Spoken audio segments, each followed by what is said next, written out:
শুভ সন্ধ্যা। আমরা কম বেশি মিষ্টি জাতীয় ডেজার্ট সবাই পছন্দ করি খেতে। যদি হয় সেই ডেজার্টটা ঘরে বানানো পদ্ধতিতে, খুবই ইজি, যেগুলো দিয়ে আমাদের হাতের কাছে সবসময় থাকে, ওগুলো দিয়ে আমি আজকে একটা ডেজার্ট তৈরি করতেছি। সেটা হচ্ছে পাউরুটির ডেজার্ট।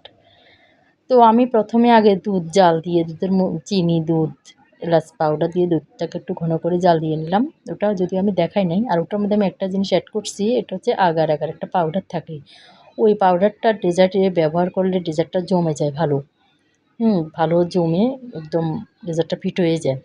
তো যাই হোক, আমি ওরকম করেই, ভিডিওটা আমি ওটা দেখাই নাই। তো ওভাবে করে আমি পাউরুটির মধ্যে মিক্সড করে কিছুক্ষণ ফ্রিজে রাখছি। এটা কিছুক্ষণ ফ্রিজে রাখলে ডেজার্টটা ভালোভাবে জমে যায়। তো ফ্রিজ থেকে বের করে আমি এই যে পিস করলাম, পিস করে দেখালাম ডেজার্টটা ঠিক কীরকমভাবে ফিট হয়েছে আমার।